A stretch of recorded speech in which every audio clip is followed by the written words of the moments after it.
Today is April 25 and we're going to Baguio. Welcome to my family.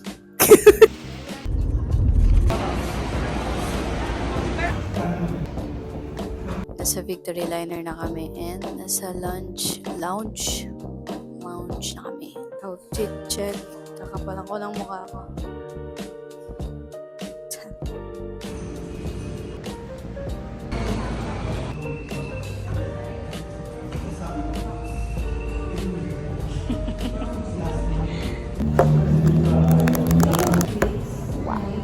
Hindi ka niya marinig. Smell it.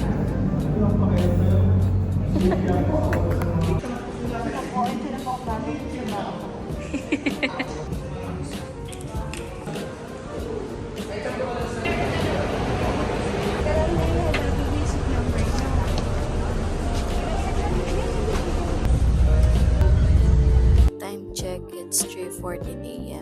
And nandito kami ngayon sa first class ng Victory Liner Inn. Wow! Grabe! Napaka-luxurious na meron dito sa sariling CR. Tapos, ang ganda ng seats. Grabe. Like, is this the Tagalog? Look, that's my mom. And here.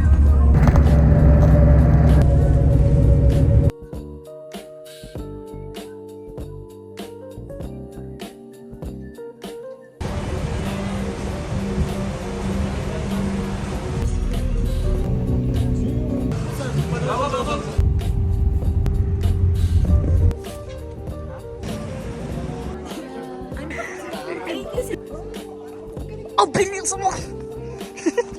Hi, nandito kami ngayon. Ano daw? Dito tayo, pumila na tayo dito. Wow, ang ganda!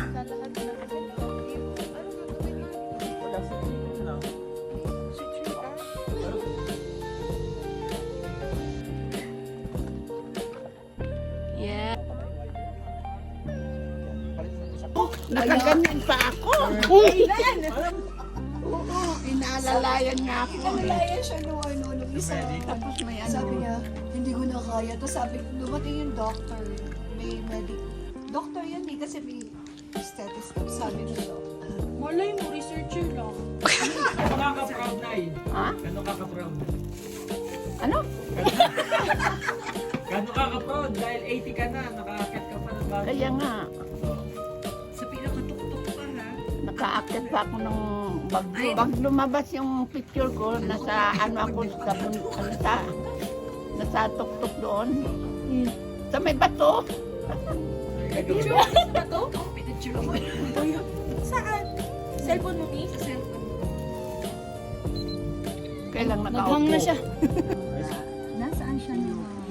Alam mo, patapusin muna natin yung sagot ni nanay bago tayo magtanong. Tingin. Pero sa taas ko, yan. May Starbucks ito eh. Yan naman kapag kape ka na.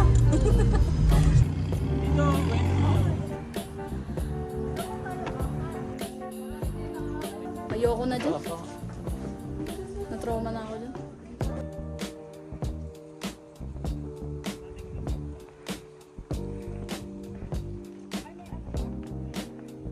Kayo dalawa. Kayo. Okay lang. Medyo malayo lang ako para ma-post mo naman. Ano?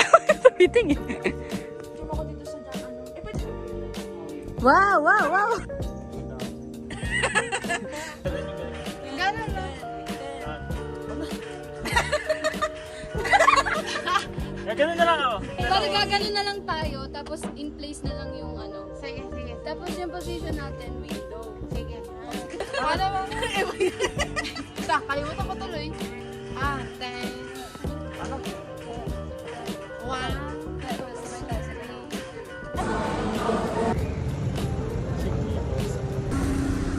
Uuwi na si nanay. Ano sabi niya? Ayan ang tao. Kung ano natin paglaban.